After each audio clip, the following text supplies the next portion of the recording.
ತನ್ಮಯ ವಿದ್ಯಾರ್ಥಿಗಳೇ, ತಮಗೆಲ್ಲರಿಗೂ ಬೆಳಗಿನ ಶುಭೋದಯಗಳು. ಈಗಾಗಲೇ ಹಿಂದಿನ ತರಗತಿಯಲ್ಲಿ ನೀವು ಕೆಲವು ಸ್ವಾಭಾವಿಕ ಸಂಖ್ಯೆಗಳು, ಪೂರ್ಣಾಂಕಗಳು, ಭಾಗವರ್ಗ ಸಂಖ್ಯೆಗಳ ಮೂಲ ಕ್ರಿಯೆಗಳ ಜ್ಞಾನವನ್ನು ಯಾಕೆ ತಿಳ್ಕೊಂಡಿರ್ತೀವಿ. ಆದರೆ ಮುಂದುವರೆದು ಬಂದಾಗ ನಾವೊಂದು ರೇಖಾಕೃತಿಯನ್ನು ನಿಮ್ಮೊಟ್ಟಿಗೆ ಬಿಂಬಿಸಿದ್ದೇನೆ. ಈ ರೇಖಾಕೃತಿಯನ್ನು ಗಮನಿಸಿದಾಗ ಇದು 4 ಬಾಹುಗಳು ಸಮನಾಗಿರುವಂತಹ ಒಂದು ಸಮತಲಾಕೃತಿಯಾಗಿದೆ. ಹಾಗಾಗಿ 4 ಬಾಹುಗಳು ಸಮನಾಗಿರ್ತಕ್ಕಂಥ ಸಮತಲಾಕೃತಿ ಅಂದಾಗ ಆ ಬಾಹು ಏನಾಗಿರುತ್ತೆ, 4 ಬಾಹುಗಳು ಸಮನಾಗಿದ್ದರೆ ಆ ಸಮತಲಾಕೃತಿ ಯಾವುದು? ಚೌಕ ಅಂತ ಹೇಳ್ತೀವಿ. ಹಾಗಾದ್ರೆ ಆ ಚೌಕದ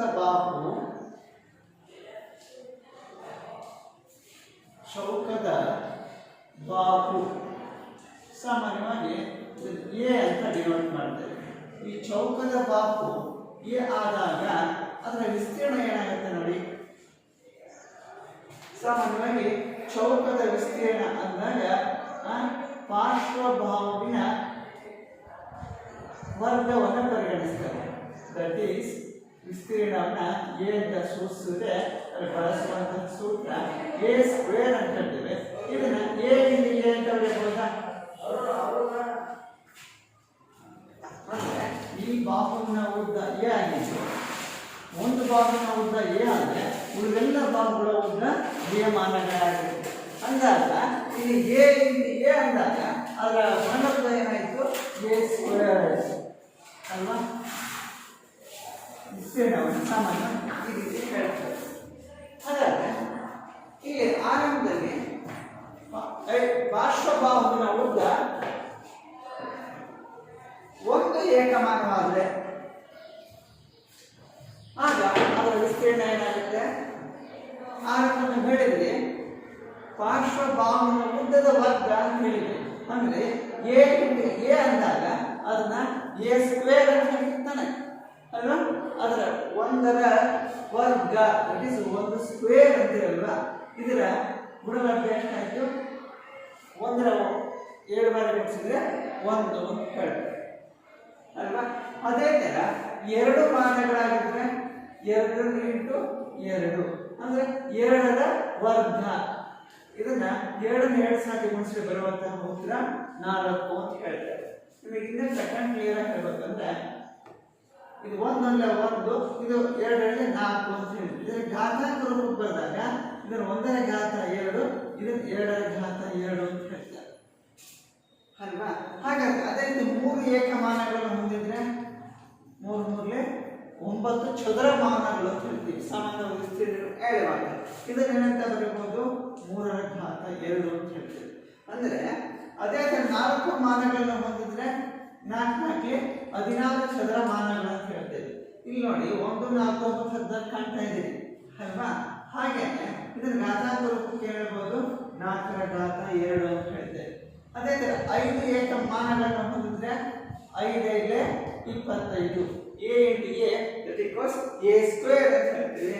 ಅಂದ್ರೆ 5 5 25 ಅಂದ್ರೆ 5ರ ಘಾತ 2. ಅದೇ ತರ 10 ಮಾನಗಳನ್ನು ಒಳಗೊಂಡಿದ್ರೆ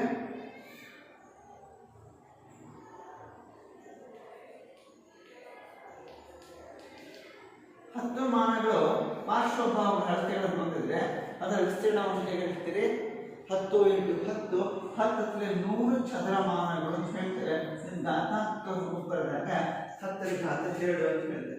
ಸಾಮಾನ್ಯವಾಗಿ ಈ ಸ್ವಾಭಾವಿಕ ಸಂಖ್ಯೆಗಳನ್ನು ಹೇಳಿದ್ವಿ ನಾವು. ಅದರ ಪಾರ್ಶ್ವಬಾಹುವಿನ ಉದ್ದ ಎ ಮಾನಗಳಾದಾಗ ಅದರ ವಿಸ್ತೀರ್ಣ ಎಷ್ಟಾಗ್ತದೆ? ಹೌದು, that is A into A which is equal to A square in general form ಅಲ್ವಾ? ಎ ಸ್ಕ್ವೇರ್ ಚದರ ಮಾನಗಳು ಹೇಳ್ತೇವೆ. ಇಲ್ಲಿ ನೋಡಿ, ಇಲ್ಲಿ 1ರ ಘಾತ 2, 2ರ ಘಾತ 2, 3ರ ಘಾತ 2, 4ರ ಘಾತ 2, 5ರ ಘಾತ 2 ನೋಡ್ತಿದ್ದೀರಿ. ಅಂದ್ರೆ ಇಲ್ಲಿ ಘಾತ ಸೂಚಿ 2 ಸೂಚಿಸ್ತಿದೆಯಲ್ಲ, ಈ ಘಾತ ಸೂಚಿ 2 ಹೊಂದಿರುವ ಕ್ರಮಕ್ಕೆ ವರ್ಗ ಅಂತ ಹೇಳ್ತಾರೆ. ಸಾಮಾನ್ಯವಾಗಿ ವರ್ಗದ ಕ್ರಮ ಅಂದ್ರೆ 2 ಅಂತ ಸೂಚಿಸ್ತಾರೆ. ಈಗ ಇಲ್ಲಿ ನೋಡಬಹುದು ನಾನು ಪಾರ್ಶ್ವಭಾವವನ್ನು ಪರಿಗಣಿಸಿರ್ತಕ್ಕಂಥ 1ರ ವರ್ಗ ಅಂದ್ರೆ 1 ಅಂತ ಹೇಳ್ತೇನೆ. ಹಾಗೆ 7ರ ವರ್ಗ 4, 3ರ ವರ್ಗ 9, 4ರ ವರ್ಗ 16, 5ರ ವರ್ಗ 25, ಇದೇ ಪ್ರಕ್ರಿಯೆ ಮುಂದುವರಿಸಿ 10ರ ವರ್ಗ 100. ಹಾಗಾದ್ರೆ ಏನ ವರ್ಗ ಎಣಿಸುತ್ತೇವೆ. ಹಾಗಿದ್ದಾಗ ಇಲ್ಲಿ ಬಳಸಿರುವಂತಹ ಅಪವರ್ತನೆಗಳು ನೋಡಿದಾಗ 2 ಸಮವಾದ ಅಪವರ್ತನೆಗಳು ಬಳಸಿದ್ದಾರೆ. ಅಪವರ್ತನೆಗಳ ಗುಣಲಬ್ಧವಾಗಿ ವ್ಯಕ್ತಪಡಿಸಬಹುದಾದ ಒಂದು ಸಂಖ್ಯೆಯನ್ನು ಏನು ಕರಿತೇವೆ? ಪೂರ್ಣವರ್ಗ ಸಂಖ್ಯೆ ಅಂತ ಕರಿತೇವೆ. ನೀವು ಕಾಣ್ತಾ ಇದ್ದೀರಿ ಮಕ್ಕಳೇ, ಇಲ್ಲಿ 1, 4, 9, 16, 25 ಎಕ್ಸೆಟ್ರಾ ಅಪ್ ಟು 100 ಅಂತ ಹೇಳಿದ್ವಿ. ಇವುಗಳನ್ನ ಪೂರ್ಣವರ್ಗ ಸಂಖ್ಯೆಗಳು ಅಂತ ಕರಿತೇವೆ ಅಲ್ವಾ? ಹಾಗಾದ್ರೆ ಒಂದು ಉದಾಹರಣೆ ಗಮನಿಸಿದ್ರೆ ಕಾಣ್ತಾ ಇದೆಯಾ? ಇನ್ನೊಂದು ಸಂಖ್ಯೆ ನಾನು ಪರಿಗಣಿಸ್ತಾನೆ 9 ಅಲ್ವಾ? ಇದೇ ಸಂಖ್ಯೆಯನ್ನ ಸಮಸಂಖ್ಯೆಯಿಂದಲೇ ಗುಣಿಸ್ತಾನೆ. 9 × 9 7 ಅಭಿನ್ನ ಅಪವರ್ತನಗಳು, 7 ಸಮವಾದ ಅಪವರ್ತನಗಳು. ಅಭಿನ್ನ ಅಪವರ್ತನಗಳ ಗುಣಲಬ್ಧವಾಗಿ ವ್ಯಕ್ತಪಡಿಸಬಹುದು ಒಂದು ಸಂಖ್ಯೆ ಅಂತಂದ್ರೆ ಈ 7ರ ಗುಣಲಬ್ಧ ಏನಾಯ್ತು? 81. ಒಪ್ಕೊಳ್ತೀರಾ? ಸೊ ಈಗ 81 ಏನಂತ ಪರಿಗಣಿಸಬಹುದು ನಾವು? ಇದು ಒಂದು ಪೂರ್ಣವರ್ಗ ಸಂಖ್ಯೆ ಅಲ್ವಾ?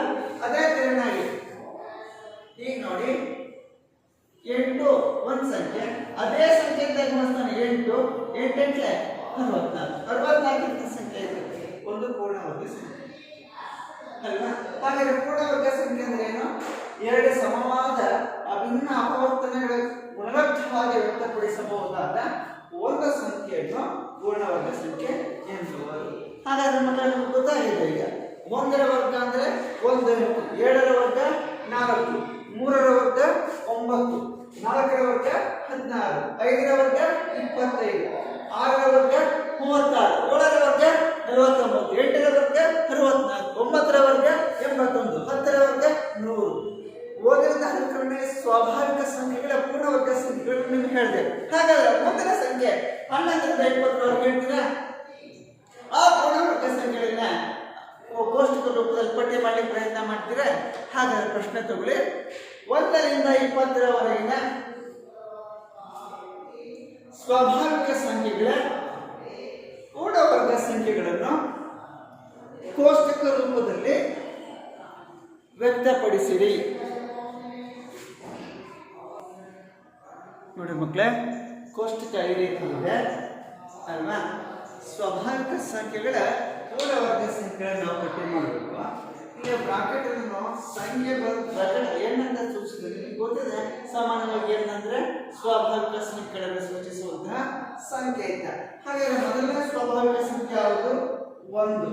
1ರ ವರ್ಗ ಅಂದ್ರೆ 1 ಮತ್ತು ಅದೇ ಸಂಖ್ಯೆಯಿಂದ ಗುಣಿಸಿದರೆ ಬರುವಂತಹ ಗುಣಲಬ್ಧ 1. ಹಾಗಾದ್ರೆ 2ರ ಗುಣಲಬ್ಧ 2ರ ವರ್ಗ ಸಂಖ್ಯೆ 2 × 4, 3ರ ವರ್ಗ 3 × 9, 4ರ ವರ್ಗ 4 × 16, 5ರ ವರ್ಗ 5 × 25, 6ರ ವರ್ಗ 36, 6 × 36, 7ರ ವರ್ಗ 7 × 49, 8ರ ವರ್ಗ 8 × 44, 9ರ ವರ್ಗ 9 × 81. ಹಾಗಿದ್ದಾಗ 10ರ ವರ್ಗ 10 × 100 ಅಲ್ವಾ ಮಕ್ಕಳೇ? ಹಾಗಾದ್ರೆ 10ರ ನಂತರ ಮುಂದಿನ ಸಂಖ್ಯೆ ಬರುವಂತದ್ದು ಯಾವುದು? 11. ಹಾಗಾದ್ರೆ 11ರ ಪೂರ್ಣವರ್ಗ ಸಂಖ್ಯೆ ಈಗ ನಿಮ್ಗೆ ಯಾವ ಪರಿಕಲ್ಪನೆ ಆಗ್ತಾ ಇದೆ? 1ರ ವರ್ಗ 2ರ ವರ್ಗ 3ರ ವರ್ಗ ಅಂದ್ರೆ ಅದೇ ಯಾವ ಸಂಖ್ಯೆ ಸೂಚಿಸಿರ್ತೀವೋ ಅದೇ ಸಂಖ್ಯೆಯಿಂದಲೇ ಗುಣಾಕಾರ ಮಾಡುವಂತಹ ಒಂದು ಪ್ರಕ್ರಿಯೆ ಆಗಿರುತ್ತೆ. ಈಗ ನೇರವಾಗಿ ಸೂಚಿಸಿಕೊಳ್ಳೋಣ. 11ರ ವರ್ಗ ಅಂದ್ರೆ 121, 12ರ ವರ್ಗ 144, 13ರ ವರ್ಗ 169, 14ರ ವರ್ಗ 196. ನಿಮಗೆ ಗೊಂದಲ ಆಗದಾದ್ರೆ ಈ ರೀತಿ ಬರ್ಕೊಂಡ್ಬಿಡಿ. 11 121, 12 12 144, 13 13 169, 14 14 196. ಅಲ್ವಾ ಮಕ್ಕಳೇ? ಹಾಗಾದ್ರೆ 15ರ ವರ್ಗ 225. ಹಾಗಾದ್ರೆ 16ರ ವರ್ಗ 256. 17ರ ವರ್ಗ 289 ಅಲ್ವಾ? ಹಾಗಾದ್ರೆ 18ರ ವರ್ಗ 18 ಮಾಡಿ 324. 19ರ ವರ್ಗ 361. ಹಾಗಾದ್ರೆ 20ರ ವರ್ಗ 20 × 20 ಅಂದ್ರೆ 4. ನೀವು ಸಂಖ್ಯೆ ಗಮನಿಸಿದಾಗ 1 4 9 16 25 64 81 100 121 144 169 196 225 256 289 324 361 400 ಇವುಗಳನ್ನ ಪೂರ್ಣವರ್ಗ ಸಂಖ್ಯೆಗಳು ಅಂತ ಹೇಳ್ತೇವೆ. ಸಾಮಾನ್ಯವಾಗಿ ಪೂರ್ಣವರ್ಗ ಸಂಖ್ಯೆಗಳು ಅಂತ ಹೇಳಿದಾಗ 1ರಿಂದ 20 ಬರುವಂತಹ ಸಂಖ್ಯೆಗಳು ಇವು ಪೂರ್ಣವರ್ಗ ಸಂಖ್ಯೆಗಳು ಆಗಿವೆ. ಸ್ವಾಭಾವಿಕ ಸಂಖ್ಯೆಗಳು ಪೂರ್ಣವರ್ಗ ಸಂಖ್ಯೆಗಳು. ಸಾಮಾನ್ಯವಾಗಿ ಇಲ್ಲಿರುವಂತಹ 1ರಿಂದ 20ರವರೆಗಿನ ಪೂರ್ಣವರ್ಗ ಸಂಖ್ಯೆಗಳನ್ನು ಗಮನಿಸಿದಾಗ ಒಂದು ಸಂಗತಿ ಏನಂದ್ರೆ ಇಲ್ಲಿ ನೋಡಿ 1 4 9 6 5 ಕಾಣ್ತಾ ಇದೆ ಅಥವಾ 0 ಸರಿನಾ? 0 ಈ ಸಂಖ್ಯಾ ಸೂಚಕಗಳನ್ನು ಬಿಡಿ ಸ್ಥಾನದಲ್ಲಿ ಒಳಗೊಂಡಿರುವ ಎಲ್ಲ ಸಂಖ್ಯೆಗಳು ಕೂಡ ಅವು ಪೂರ್ಣವರ್ಗ ಸಂಖ್ಯೆಗಳು ಆಗಿರುತ್ತವೆ. ಉದಾಹರಣೆ ನೋಡಿ, ಇಲ್ಲೇ ನೀವು ಗಮನಿಸಿ 121 11ರ ವರ್ಗ ಅಂದಾಗ ಇಲ್ಲಿ ಬಿಡಿ ಸ್ಥಾನದಲ್ಲಿರುವ ಅಂಕೆ ಯಾವುದು? 1. 12ರ ವರ್ಗ 124 ಅಂದಾಗ ಇದರ ಬಿಡಿ ಸ್ಥಾನದಲ್ಲಿರುವ ಸಂಖ್ಯೆ ಯಾವುದು? 4. 13ರ ವರ್ಗ 169 ಅಂದಾಗ ಇದರಲ್ಲಿ ಬರುವಂತಹ ಬಿಡಿ ಸ್ಥಾನದಲ್ಲಿರುವ ಸಂಖ್ಯೆ 9. 14ರ ವರ್ಗ ಅಂದಾಗ 196 ಇದರಲ್ಲಿರುವ ಬಿಡಿ ಸ್ಥಾನದಲ್ಲಿರುವ ಸಂಖ್ಯೆ 6. ಅದೇ ತರ 15ರ ವರ್ಗ 225 ಅಂದಾಗ ಇದರಲ್ಲಿ ಬರುವಂತಹ ಬಿಡಿ ಸ್ಥಾನದಲ್ಲಿರುವ ಸಂಖ್ಯೆ 5. ಅದೇ ತೆರನಾಗಿ ಬಂದಾಗ 20ರ ವರ್ಗದಲ್ಲಿರುವ ಸಂಖ್ಯೆ 400 ಬಿಡಿ ಸ್ಥಾನದಲ್ಲಿರುವ ಸಂಖ್ಯೆ 0. ಇದೇ ಪ್ರಕ್ರಿಯೆಯಲ್ಲಿ ಎಲ್ಲ ಸ್ವಾಭಾವಿಕ ಸಂಖ್ಯೆಗಳಿಗೆ ನೀವು ಮತ್ತು ಧನಾತ್ಮಕ ಅಥವಾ ಋಣಾತ್ಮಕ ಸಂಖ್ಯೆ ಪರಿಗಣಿಸ್ತಾ ಹೋದಾಗ ಅಲ್ಲಿ ಬರುವಂತ ಎಲ್ಲ ಪೂರ್ಣವರ್ಗ ಸಂಖ್ಯೆಗಳ ಮೌಲ್ಯವು ಬಿಡಿ ಸ್ಥಾನದಲ್ಲಿ 0 1 4 9 ಮತ್ತು 6 5 ಅಂಕೆಗಳು ಮಾತ್ರ ಇರುತ್ತೆ. ಅವುಗಳನ್ನು ಹೊರತುಪಡಿಸಿ ಬರುವಂತಹ ಸಂಖ್ಯೆಗಳು 2 3 7 ಕಾಣ್ತಾ ಇದೆಯಾ? 2 3 7 ಅಥವಾ ಕೆಲವು ಸಂದರ್ಭದಲ್ಲಿ 8. ಈ 4 ಸಂಖ್ಯಾ ಸೂಚಕಗಳು ಬಿಡಿ ಸ್ಥಾನದಲ್ಲಿದ್ದರೆ ಅವು ಅಪೂರ್ಣ ವರ್ಗ ಸಂಖ್ಯೆಗಳು ಆಗಿರ್ತವೆ. ಅಪೂರ್ಣ ವರ್ಗ ಸಂಖ್ಯೆಗಳು ಆಗಿರ್ತವೆ. ಹಾಗಾದ್ರೆ ಮಕ್ಕಳ ನಿಮಗೆ ಪರಿಕಲ್ಪನೆ ತಿಳಿದಿದೆ, ಯಾವುದೇ ದತ್ತ ಪೂರ್ಣ ವರ್ಗ ಸಂಖ್ಯೆಯ ಬಿಡಿ ಸ್ಥಾನದಲ್ಲಿ 0 1 4 9 6 5 ಸಂಖ್ಯೆಗಳನ್ನು ಒಳಗೊಂಡಿದ್ದರೆ ಆ ಸಂಖ್ಯೆಯು ನಿರ್ದಿಷ್ಟವಾದ ಒಂದು ಪೂರ್ಣವರ್ಗ ಸಂಖ್ಯೆ ಆಗಿರುತ್ತದೆ.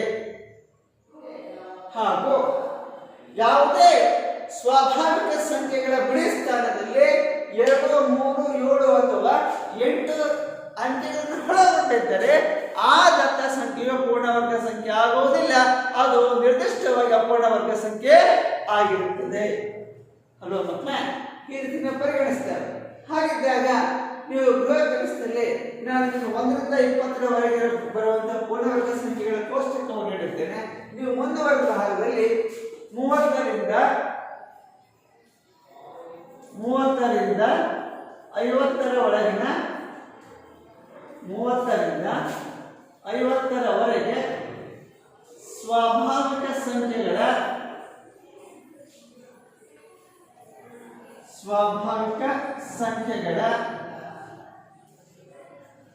ಪೂರ್ಣವರ್ಗ ಸಂಖ್ಯೆಗಳನ್ನು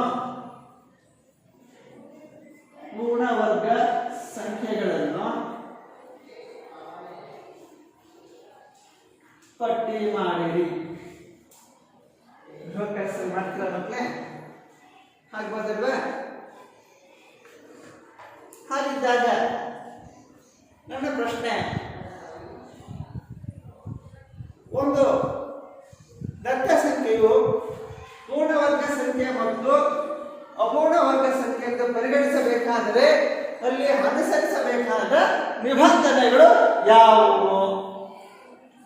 ಆಲೋಚನೆ ಮಾಡಿ ಉತ್ತರ ಏನು ನೀವು ಪ್ರತಿಕ್ರಿಯೆ ನೀಡಬಹುದು?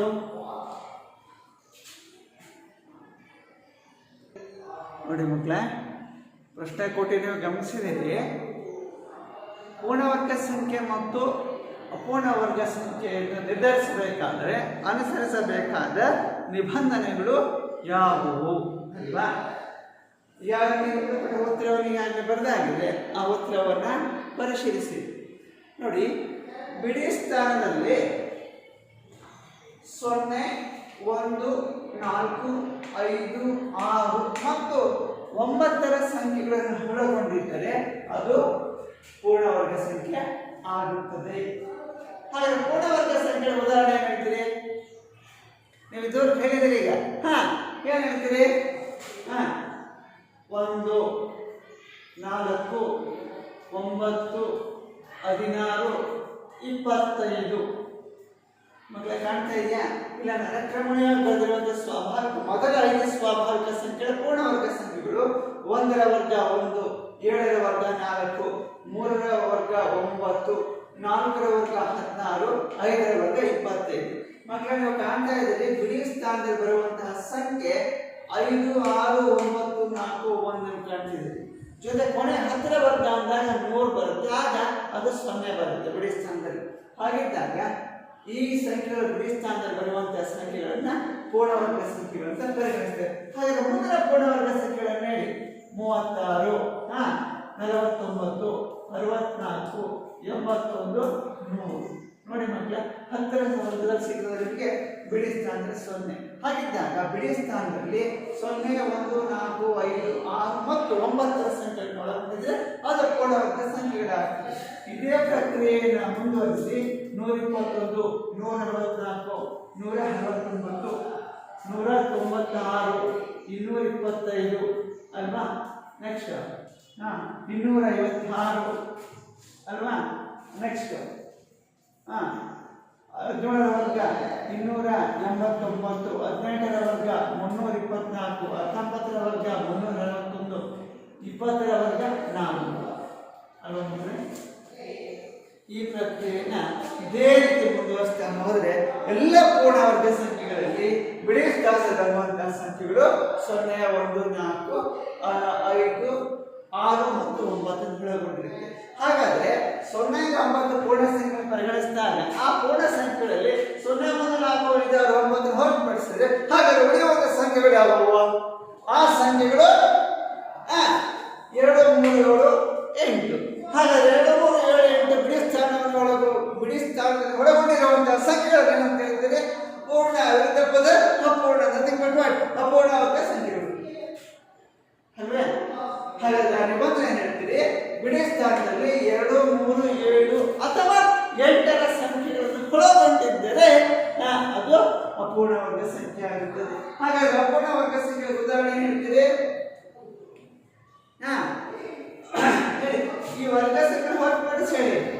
3, 7, 15, 23, 34, 47,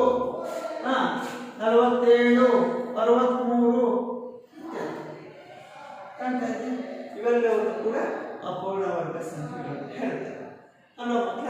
ಹೀಗೆ ಕೆಲವೊಂದು ಸಂದರ್ಭದಲ್ಲಿ ನಾವು ಭಿನ್ನರಾಶಿ ಸಂಖ್ಯೆಗಳ ಪೂರ್ಣವರ್ಗ ಸಂಖ್ಯೆಗಳನ್ನು ಕೂಡ ಹೇಳ್ತೇವೆ, ದಶಮಾಂಶ ಸಂಖ್ಯೆಗಳ ಪೂರ್ಣವರ್ಗ ಸಂಖ್ಯೆಗಳನ್ನು ಹೇಳ್ತೇವೆ. ಅವುಗಳನ್ನ ಮುಂದಿನ ತರಗತಿಯಲ್ಲಿ ನೋಡೋಣ ಮಕ್ಕಳು. ಈಗ ಒಂದು ಇದೇ ಪ್ರಕ್ರಿಯೆಯಲ್ಲಿ ಅನುಸರಿಸಿ ಹಾಗಾದ್ರೆ ಭಾಗಲಬ್ಧ ಸಂಖ್ಯೆಗಳ ಮತ್ತು ದಶಮಾಂಶ ಸಂಖ್ಯೆಗಳ ವರ್ಗ ಸಂಖ್ಯೆ ಹೇಗೆ ಬರುತ್ತೆ ಅಂತ ನೋಡೋಣ.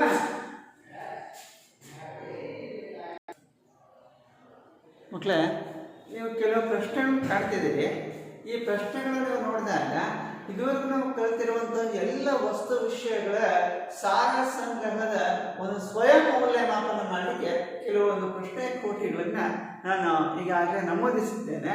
ಆ ಪ್ರಶ್ನೆಕೋಟಿಗಳ ನಿಖರವಾದ ಉತ್ತರವನ್ನು ನೀಡಿದ್ರೆ ಅದು ಇದರ ಸಂಪೂರ್ಣ ತಿರುಳು ನೀವು ಮಂದಾಟಾಗಿದೆ. ಮಕ್ಕಳೇ ಬರೆದಿರುವಂಥ ಎಲ್ಲವೂ ಕೂಡ ಭಿನ್ನರಾಶಿ ಸಂಖ್ಯೆ ಇದೆ, ದಶಮಾಂಶ ಸಂಖ್ಯೆ ಇದೆ, ಪೂರ್ಣಾಂಕ ಸಂಖ್ಯೆಗಳು ಇದೆ, ಭಾಗಲಬ್ಧ ಸಂಖ್ಯೆಗಳು ಇದೆ. ಅವುಗಳ ಅನುಕ್ರಮಣೀಯ ವರ್ಗ ಸಂಖ್ಯೆಗಳನ್ನು ಹೇಳಬೇಕು. ಹಾಕ್ಬೋದ ಮಕ್ಕಳ? ಈಗ ಮೊದಲನೇ ಪ್ರಶ್ನೆ ಈ ರೀತಿ ಇದೆ, 2ನೇ ವರ್ಗ ಅಂತ ಬರೆದಿದೆ. 2ನೇ ವರ್ಗ ಅಂದಾಗ ನಿಮಗೆ ಗೊತ್ತಿದೆ, 2ನೇ ಒಂದು ಭಾಗಲಬ್ಧ ಸಂಖ್ಯೆ, ಇದರ ವರ್ಗ ಅಂದ್ರೆ ಘಾತಾಂಕ 2, ವರ್ಗದ ಕ್ರಮ 2 ಅಂದಾಗ ಇದನ್ನು 7 ಬಾರಿ ಗುಣಿಸಿ ಅಂತ ಹೇಳ್ತಾರೆ. 1/2 ಇಂಟು 1/2 ಈಕ್ವಲ್ಸ್ 1/4 ಅಲ್ವಾ ಮಕ್ಕಳೇ? ನೇರ ಉತ್ತರ 1/2 ವರ್ಗ ಅಂದ್ರೆ 1/4 ಹಾಕ್ಬಹುದಾ? ಹಾಗಾದ್ರೆ ಮುಂದಿನ ಪ್ರಶ್ನೆ ಏನ್ ಹೇಳ್ತಾ ಇದೆ ನೋಡಿ, ಇಲ್ಲಿ ನಾನು ಪರಿಗಣಿಸಿರ್ತಕ್ಕಂಥದ್ದು ಋಣಾತ್ಮಕ ಪೂರ್ಣಾಂಕವನ್ನು ಪರಿಗಣಿಸಿದ್ದೇನೆ. -8ರ ವರ್ಗ ಅಂತ ಹೇಳ್ತಾ ಇದ್ದೀವಿ ಮಕ್ಕಳೇ. -8ರ ವರ್ಗ ಅಂದಾಗ -8 ಹೋಲ್ ಸ್ಕ್ವೇರ್ ಅಂತ ಹೇಳ್ತೇವೆ. ಇದನ್ನ ಜನರಲ್ ಫಾರ್ಮ್ n² ರೂಪ ಅಂತ ಹೇಳ್ತೀವಿ. n ಸ್ವಾಭಾವಿಕ ಸಂಖ್ಯೆ ಅಥವಾ ಪೂರ್ಣಾಂಕ ಸಂಖ್ಯೆ ಆಗಿರ್ಬೋದು. ಹಾಗಾದ್ರೆ ಇದನ್ನ ಏನಂತ ಹೇಳ್ತೀವಿ? -8 ನ 2 ಬಾರಿ ಗುಣಿಸಿದ್ರೆ ಚಿಹ್ನೆಗಳನ್ನು ಗುಣಿಸಿ ಮೊದಲು -8 ಪ್ಲಸ್ 8 64. ಹಾಗೆ -8ರ ವರ್ಗ 64. ನೋಡಿ ಮಕ್ಕಳೇ, ಋಣಾತ್ಮಕ ಪೂರ್ಣಾಂಕಗಳ ವರ್ಗ ಸಂಖ್ಯೆ ಯಾವಾಗಲೂ ಕೂಡ ಏನಾಗಿರುತ್ತೆ? ಧನಾತ್ಮಕ ಸಂಖ್ಯೆ ಆಗಿರುತ್ತದೆ. ಹಾಗೆ ಮತ್ತೊಂದು ಪ್ರಶ್ನೆ ಏನಿದೆ ನೋಡಿ, 21ರ ವರ್ಗ ಅಂತ ಹೇಳ್ತಾ ಇದ್ದೀವಿ. 21ರ ವರ್ಗ ಅಂತ ಹೇಳಿದಾಗ 21 ಹೋಲ್ ಸ್ಕ್ವೇರ್ ಅಂತ ಹೇಳ್ತೀವಿ. ಇದರ ವರ್ಗ ಅಂದಾಗ 21ನ 2 ಬಾರಿ ಗುಣಿಸ್ತೀವಿ. ಹಾಗಾದ್ರೆ 21 × 21 ಅಂದಾಗ ಗುಣಲಬ್ಧ ಎಷ್ಟಾಗುತ್ತೆ ನೋಡಿ?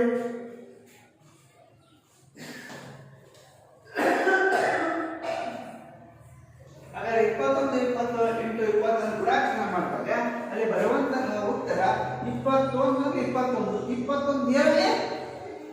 42. 7ಕ್ಕೆ 42ಕ್ಕೆ 2 ಸೇರಿಸಿ 441. ಅಂದ್ರೆ ಧನಾತ್ಮಕ ಪೂರ್ಣಾಂಕಗಳ ಗುಣಲಬ್ಧವು ಧನಾತ್ಮಕ ಪೂರ್ಣಾಂಕ ವರ್ಗಗಳ ಸಂಖ್ಯೆ ಯಾವಾಗಲೂ ಕೂಡ ಧನಾತ್ಮಕವಾಗಿ ಆಗಿರುತ್ತದೆ. ಋಣಾತ್ಮಕ ಪೂರ್ಣಾಂಕಗಳ ವರ್ಗ ಸಂಖ್ಯೆಯು ಯಾವಾಗಲೂ ಸಹಿತ ಧನಾತ್ಮಕವೇ ಆಗಿರುತ್ತದೆ ಅಲ್ವಾ? ಹೇಗೆ ನೋಡಿ, ಇಲ್ಲೊಂದು ಭಾಗಲಬ್ಧ ಸಂಖ್ಯೆ ಇದೆ, 6ನೇ 5ರ ವರ್ಗ ಅಂತ ಹೇಳ್ತಾ ಇದ್ದೀವಿ. 6ನೇ 5ರ ವರ್ಗ ಅಂದಾಗ 6ನೇ 5 ಹೋಲ್ ಸ್ಕ್ವೇರ್ ಅಂತ ಹೇಳ್ತೀವಿ.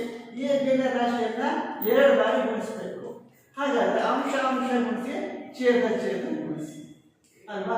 ಇಲ್ಲಿ ಬಂದಂತಹ ಉತ್ತರ 30/34. ಹಾಗೆ ಇನ್ನೊಂದು ಪ್ರಶ್ನೆ ಇದೆ ನೋಡಿ ಮಕ್ಕಳೇ, ಇದು ಒಂದು ಋಣಾತ್ಮಕ ಭಾಗಲಬ್ಧ ಸಂಖ್ಯೆ -4/7. ಹಾಗಾದ್ರೆ -4/7 ಅಂದಾಗ ಅದರ ವರ್ಗ ಸಂಖ್ಯೆ ಎಷ್ಟಾಗ್ತದೆ? ಪೂರ್ಣ ವರ್ಗ ಸಂಖ್ಯೆ ಆಲೋಚನೆ ಮಾಡಿ. -4/7ರ ವರ್ಗ ಅಂದಾಗ ಅದನ್ನ -4/7 ಹೋಲ್ ಸ್ಕ್ವೇರ್ ಅಂತೀವಿ. -4/7 ಇಂಟು -4/7. ಹಾಗಾದ್ರೆ ಗುಣಲಬ್ಧ ಏನಾಗುತ್ತೆ ನೋಡಿ. ಅಂಶ ಕೂಡಿಸಿ ಮೊದಲು ಚಿಹ್ನೆ ಸಹಿತ ಗುಣಿಸ್ಬೇಕು. -× ಪ್ಲಸ್ 4 16 7 49. ಹಾಗಾದ್ರೆ ಬಂದಂತಹ ಉತ್ತರ 16/40 ಅಲ್ವಾ? ಈಗ ನೋಡಿ, ಇದುವರೆಗೂ ಭಾಗಲಬ್ಧ ಸಂಖ್ಯೆ ಮತ್ತು ಪೂರ್ಣಾಂಕಗಳ ವರ್ಗ ಸಂಖ್ಯೆಯನ್ನು ಗುರುತಿಸಿದ್ರಿ. ಈಗ ಒಂದು ದಶಮಾಂಶ ಸಂಖ್ಯೆ ನಾನು ನಿಮಗೆ ತೋರಿಸ್ತಾ ಇದ್ದೀನಿ. 0.5ರ ವರ್ಗ ಅಂತ ಹೇಳ್ತಾ ಇದ್ದೀನಿ. 0.5ರ ವರ್ಗ ಅಂದ್ರೆ 0.5 ಹೋಲ್ ಸ್ಕ್ವೇರ್. 0.5ನ 2 ಬಾರಿ ಗುಣಿಸಿರಿ. ಹಾಗಾದ್ರೆ ಬರುವಂತಹ ಗುಣಲಬ್ಧ ಎಷ್ಟಾಗುತ್ತೆ? 0.5 × 0.5 ಗುಣಿಸಿದ್ರೆ ಹಿಂದಿನ ತರಗತಿಯಲ್ಲಿ ಅಭ್ಯಾಸ ಮಾಡುವಾಗ ಈ ಸಂಗತಿ ನಮಗೆ ಬಂದಿತ್ತು ಅಲ್ವಾ? ಆ 0.5 × 0.5 ಅಂದಾಗ ಅಲ್ಲಿ ಗುಣಲಬ್ಧ 0.25 ಬರ್ತದೆ ಅಲ್ವಾ?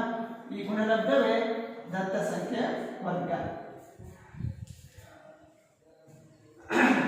ಇಲ್ಲೊಂದು ಪ್ರಶ್ನೆ ನೋಡಿ ಮಕ್ಕಳೇ, 1.2ರ ವರ್ಗ ಅಲ್ವಾ? 1.2ರ ವರ್ಗ ಅಂದಾಗ 1.2ನ 2 ಬಾರಿ ಗುಣಿಸಿದ್ರೆ ಬರುವಂತ ಗುಣಲಬ್ಧ ಎಷ್ಟು? ಬಟ್ ನಿಮಗೆ ಗೊತ್ತಿದೆ ಆಲ್ರೆಡಿ. ಏನು 12ರ ವರ್ಗ ಎಷ್ಟು? 144 ಅಂತ ಹೇಳ್ತೀರಾ? ಹೌದು. 12ರ ವರ್ಗ 144 ಅಂತ ಹೇಳಿದ್ರೆ ಸರಿಯಾದ ಉತ್ತರ. ಆದ್ರೆ ಸಂಖ್ಯೆಗಳ ಪೂರ್ಣವರ್ಗ ಸಂಖ್ಯೆ ಅಲ್ಲ, ದಶಮಾಂಶ ಸಂಖ್ಯೆಗಳ ಪೂರ್ಣವರ್ಗ ಸಂಖ್ಯೆ. ಹಾಗಿದ್ದಾಗ ನಾವು ಅನುಸರಿಸಬೇಕ ಕ್ರಮ ಏನು?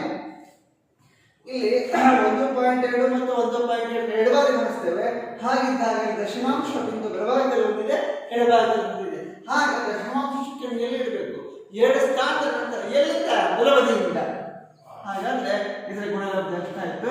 1.44 ಅಲ್ವಾ ಮಕ್ಕಳೇ? ಈಗ ಬನ್ನಿ, ಇದೊಂದು ಋಣಾತ್ಮಕ ದಶಮಾಂಶ ಸಂಖ್ಯೆ ಇದೆ, -7.1 ಇದರ ವರ್ಗ ಅಂತ ಹೇಳ್ತಾ ಇದ್ದೀವಿ. ಹಾಗಿದ್ದಾಗ ಇದರ ಅರ್ಥ ಏನು? -7.1 7 ಬಾರಿ ಗುಣಿಸ್ಬೇಕು ಅಂತ ಅರ್ಥ ಅಲ್ವಾ ಮಕ್ಕಳೇ? ಬಟ್ ನಿಮಗೆ ಕೋಷ್ಟಕದಲ್ಲಿ ಗೊತ್ತಿರೋ ಅಭ್ಯಾಸ ಮಾಡಿದಾಗ ನಿಮಗೆ ಗೊತ್ತಾಗಿದ್ದು 20ರ ವರ್ಗ ಹಾಗಾದ್ರೆ 20ರ ವರ್ಗ ಕಷ್ಟ ಆಯ್ತಲ್ವಾ? ಈಗ ಏನ್ ಮಾಡ್ಬೇಕು ನೀವು? ಕಚ್ಚಾ ಸಾಂಪ್ರದಾಯಿಕ ವಿಧಾನದಲ್ಲಿ 21 7.1 ಇಂಟು 2.1 ಗುಣಾಕಾರ ಮಾಡಿ ಆರಂಭದಲ್ಲಿ 1ರಿಂದ ಗುಣಿಸ್ತೀರಿ, ನಂತರ 7ರಿಂದ ಗುಣಿಸ್ತೀರಿ ಅಲ್ವಾ? 441 ಬಂತು. ಹಾಗೆ ದಶಮಾಂಶ ಬಿಂದು ಇಡಬೇಕಲ್ವಾ? ಬಲಬದಿಯಲ್ಲಿ 1 ಸ್ಥಾನದ ನಂತರ ಇದೆ, ಎಡಬದಿಯಲ್ಲಿ 1 ಸ್ಥಾನದ ನಂತರ ಇದೆ.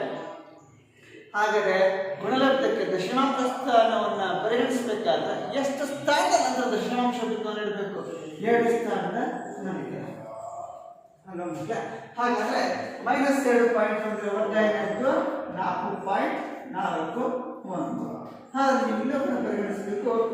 ಋಣಾತ್ಮಕ ದಶಮಾಂಶ ಸಂಖ್ಯೆಗಳ ಗುಣ ವರ್ಗ ಸಂಖ್ಯೆಯು ಧನಾತ್ಮಕ ಸಂಖ್ಯೆಯೇ ಆಗಿರುತ್ತದೆ ಅಲ್ವಾ ಮಕ್ಕಳೇ? ಹಾಗಾದ್ರೆ ಇಲ್ಲಿ ಕೆಲವು ಇನ್ನೊಂದಿಷ್ಟು ಸರಳವಾದ ಪ್ರಶ್ನೆಗಳನ್ನು ನೋಡ್ತಿದ್ದೀರಿ. ಹಾಗಾದ್ರೆ ಇಂಥ ಸರಳವಾದ ಪ್ರಶ್ನೆಗಳಿಗೆ ಏನ್ ಆನ್ಸರ್ ಕೊಡ್ತೀರಿ? ಬಟ್ ನಿಮಗೆ ಗೊತ್ತಿದೆ, ನಾನು ನೀಡಿರುವಂತಹ ಸಮಸ್ಯೆ 80 ನೋಡ್ತಿದ್ದೀರಿ. 9 ಇಂಟು ಡ್ಯಾಶ್ ಹಾಕಿದ್ದಾನೆ ಈಕ್ವಲ್ಸ್ 81 ಇದೆ. ಬಟ್ ನಿಮಗೆ ಕಲ್ಪನೆ ಏನು ಬರಬೇಕಂದ್ರೆ 81 ಪೂರ್ಣ ವರ್ಗ ಸಂಖ್ಯೆ ಯಾವುದೇ ಆಗಿವೆ. 81 ಒಂದು ಪೂರ್ಣ ವರ್ಗ ಸಂಖ್ಯೆ ಆಗಿದೆ ನಿಜ. ಹಾಗಾದ್ರೆ 81ರ ಸಮ ಅಪವರ್ತನಗಳಿಂದ ಅಭಿನ್ನ ಸಮ ಅಪವರ್ತನಗಳಿಂದ ಗುಣಿಸಿ ಎಷ್ಟು ಬರುತ್ತೆ? ಯಾವ ಸಂಖ್ಯೆಯಿಂದ ಗುಣಿಸಿದ್ರೆ 81 ಬರುತ್ತೆ? 9 ಇಂಟು 9 ಅಲ್ವಾ? 9 81 ಆಗುತ್ತೆ. ಸೊ ಈಗ ನೋಡಿ, ಇಲ್ಲೊಂದು ಪ್ರಶ್ನೆ ಇದೆ, 64 n ಸ್ಕ್ವೇರ್ ರೂಪದಲ್ಲಿ ವ್ಯಕ್ತಪಡಿಸಿ ಅಂತ ಪ್ರಶ್ನೆ ಇದೆ. 64 n ಸ್ಕ್ವೇರ್ ರೂಪದಲ್ಲಿ ವ್ಯಕ್ತಪಡಿಸಿ ಅಂದ್ರೆ ಮಕ್ಕಳು 64 ಒಂದು ಪೂರ್ಣವರ್ಗ ಸಂಖ್ಯೆ ಒಪ್ಕೊಳ್ತೀರಿ. ಹಾಗಾದ್ರೆ ಈ 64 ಯಾವ 2 ಸಮ ಅಪವರ್ತನಗಳ ಗುಣಲಬ್ಧವಾಗಿದೆ? ಹೌದು, ನೀವು ಪೂರ್ಣವರ್ಗ ಸಂಖ್ಯೆ ಅಂದಾಗ ಒಂದು ಸಂಖ್ಯೆಯಿಂದ ಗುಣಾಕಾರ ಮಾಡಿದ್ರೆ ಗುಣಲಬ್ಧ ಬರಲ್ಲ. ಹಾಗಾದ್ರೆ 2 ಸಮ ಅಪವರ್ತನ ಗುಣಲಬ್ಧವಾಗಿರಬೇಕು. ಹಾಗಾದ್ರೆ ದತ್ತ ಸಂಖ್ಯೆ ಯಾವುದು? 8 ಇಂಟು 8. ಆಗ ಇದು 64 ಗುಣಲಬ್ಧ ಆಗುತ್ತೆ. ಈ 8 ಇಂಟು 8 ನಾವು ವಿಸ್ತರಣೆ ಮಾಡಿದ್ದೇವೆ ಅಂದ್ರೆ n ಸ್ಕ್ವೇರ್ ರೂಪ ಅಂದ್ರೆ 8 ಸ್ಕ್ವೇರ್ ಅಂತ ಹೇಳ್ತೀವಿ. n ಅಂದ್ರೆ ಸ್ವಾಭಾವಿಕ ಸಂಖ್ಯೆ. ಹಾಗಾದ್ರೆ ಮಕ್ಕಳು ಇನ್ನೊಂದು ಪ್ರಶ್ನೆ ಕಾಣ್ತಾ ಇದೆ ನೋಡಿ ನಿಮಗೆ. 121 ಇದೆ. 121 ಪೂರ್ಣವರ್ಗ ಸಂಖ್ಯೆ ಹೌದು. ಹಾಗಾದ್ರೆ ಅದರ ಘಾತಾಂಕ ಬರೆದಾಗ ಅದನ್ನ 11 ಸ್ಕ್ವೇರ್ ಅಂತ ಹೇಳ್ತೀರಿ. ಹಾಗಾದ್ರೆ ಇದನ್ನ ಅಪವರ್ತನಗಳ ರೂಪದಲ್ಲಿ ಹೇಳಿ. 11 121 ಅಲ್ವಾ ಮಕ್ಕಳೇ? ಈ ರೀತಿ ಹೇಳ್ತಿರ್ತಾನೆ. ಈಗ ಇಲ್ಲಿ ಇನ್ನೊಂದು ಪ್ರಶ್ನೆ ಕೆಳಗಡೆ ಇದೆ ನೋಡಿ. ಡ್ಯಾಶ್ ಡ್ಯಾಶ್ ಇಲ್ಲಿ ಒಂದು ಸಂಖ್ಯೆ ಮಾತ್ರ 15 ಇದೆ. ಹಾಗಾದ್ರೆ ಇನ್ನೊಂದು ಅಪವರ್ತನ ಅಂತ ಹೇಳ್ಬೇಕು. ಆದ್ರೆ ಆ ಅಪವರ್ತನಗಳ ಗುಣಲಬ್ಧ ಯಾವುದು ಅಂತ ಹೇಳ್ಬೇಕು. ಅದೆಲ್ಲಕ್ಕಿಂತ ಹೊರತಾಗಿ ನಾನು ಒಂದು ಸಂಖ್ಯೆ ಘಾತಾಂಕ ರೂಪದಲ್ಲಿ ಹೇಳ್ತೇನೆ. ಆ ಸಂಖ್ಯೆ 15 ಸ್ಕ್ವೇರ್ ಇದೆ. ಹಾಗಾದ್ರೆ 15 ಸ್ಕ್ವೇರ್ ಅಂದಾಗ 15 ವರ್ಗ ಆಗುತ್ತೆ. ಅದು ಒಂದು ಪೂರ್ಣವರ್ಗ ಸಂಖ್ಯೆ ಆಗುತ್ತೆ. ಹಾಗಾದ್ರೆ ಆ ಪೂರ್ಣವರ್ಗ ಸಂಖ್ಯೆಯ ಬೆಲೆ ಎಷ್ಟು? 225 ಅಲ್ವಾ? ಹಾಗಾದ್ರೆ ಇದು ಎಷ್ಟಿಂದ ಗುಣಿಸಬೇಕು? 15. ಈ ರೀತಿ ವಸ್ತುನಿಷ್ಠ ಪ್ರಶ್ನೆಗಳಲ್ಲಿ, ಬಹು ಆಯ್ಕೆಯ ಪ್ರಶ್ನೆಗಳಲ್ಲಿ ಒಂದು ಹಂತದಲ್ಲಿ ಸಾಮಾನ್ಯವಾಗಿ ಕೆಲವೊಂದಿಷ್ಟು ಪ್ರಶ್ನೆಗಳನ್ನು ಕೇಳುವಂತಹ ಸಂಭವ ಸಾಕಷ್ಟು ಇರುತ್ತೆ ಮಕ್ಕಳೇ. ಇದೇ ವಿಧಾನ ಅನುಸರಿಸಿ ಪಠ್ಯಕ್ರಮದಲ್ಲಿ ಪುಟ ಸಂಖ್ಯೆ 94 ಅಭ್ಯಾಸ 5.1ರ 1 ಮತ್ತು 2ರ ಸಮಸ್ಯೆಗಳನ್ನ ಸಂಪೂರ್ಣ ಕೆಲಸ ಮಾಡ್ತಾರಲ್ಲ ಮಕ್ಕಳ.